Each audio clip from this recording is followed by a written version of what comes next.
Hello and welcome everyone to another Friday and another Daily 8 on the News 8 Live Desk. Phil Penarski here with the top stories that you need to know today. Happy Friday, everyone. Hope you're having a great start to the day. We have a lot of content for everyone, and we get started with a story that happened here in Grand Rapids last night.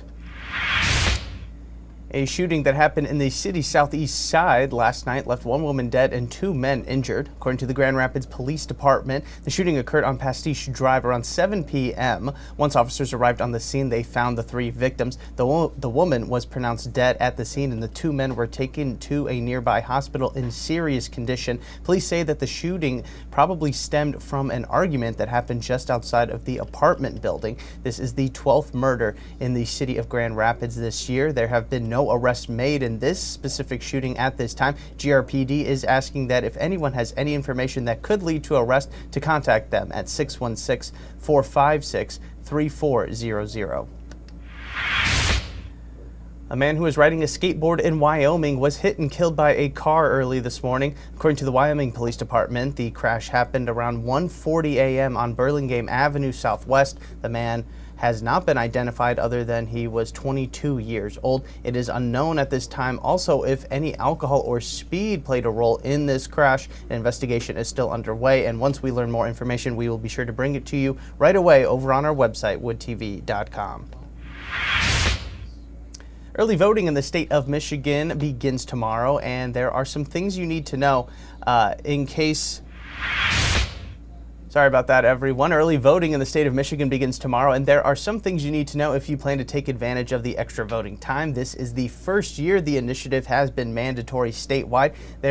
Here in the city of Grand Rapids, there are only 4 locations you can cast your votes early, including DeVos Place, Ottawa Hills High School, GRPS University, and St. Peter and Paul School.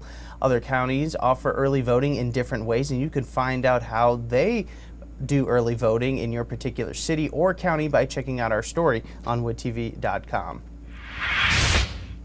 And now we're jumping backwards a bit. Also something new coming to the state of Michigan starting next month, a new program that will provide state-funded contraceptions to residents across the state. The program is called Take Control of Your Birth Control and will provide birth control pills, condoms, emergency contraceptions, and other resources throughout the entire month as long as supplies last. There will be select locations around the state that will offer these items, and there will be no requirement to provide any insurance information. We have an interactive map of where these locations will be set over on our website.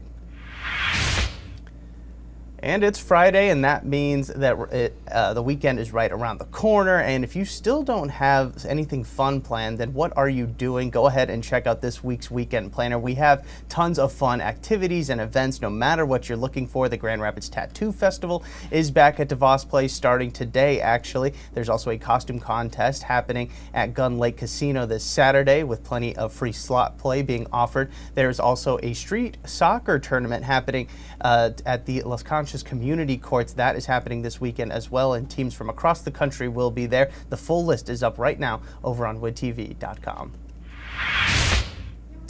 But maybe you really want to get the Halloween festivities started early, and if you want to do that, then the Haunting of Storybook Hollow is the place for you. Jennifer Dunahee, the owner of the elaborate display, hosts it right in her own backyard in Comstock Park. It features skeletons, pumpkins, and even some displays from fairy tales. This is a big year for Dunahee, who had to redo the space after being damaged by the August 2023 tornado. The best part, it is completely free for you and your whole family to check out and enjoy all of the sights.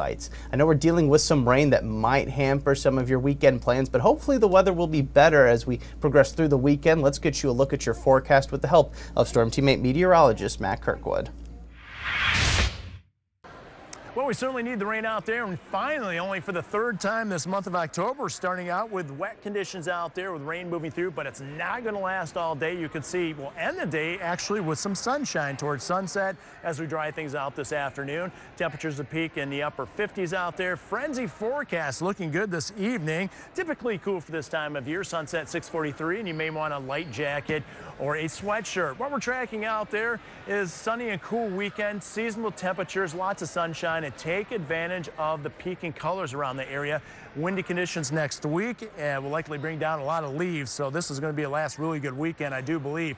Warmer and wetter for next week. Will remain dry on Monday, then it looks like 70s for Tuesday and Wednesday with a chance of some rain showers area-wide.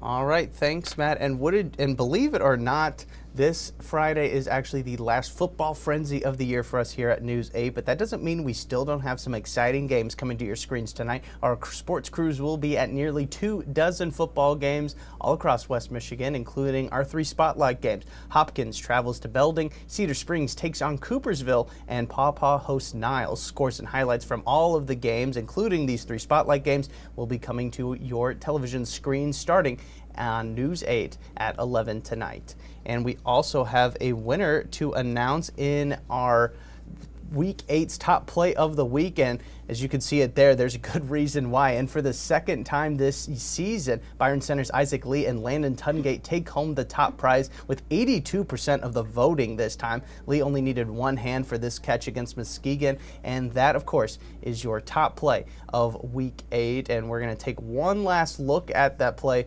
right here. And just want to remind everybody that we do debut all 3 top plays of every single week of Football Frenzy right here on the live desk every single Monday. And then you can vote for your favorite shortly thereafter.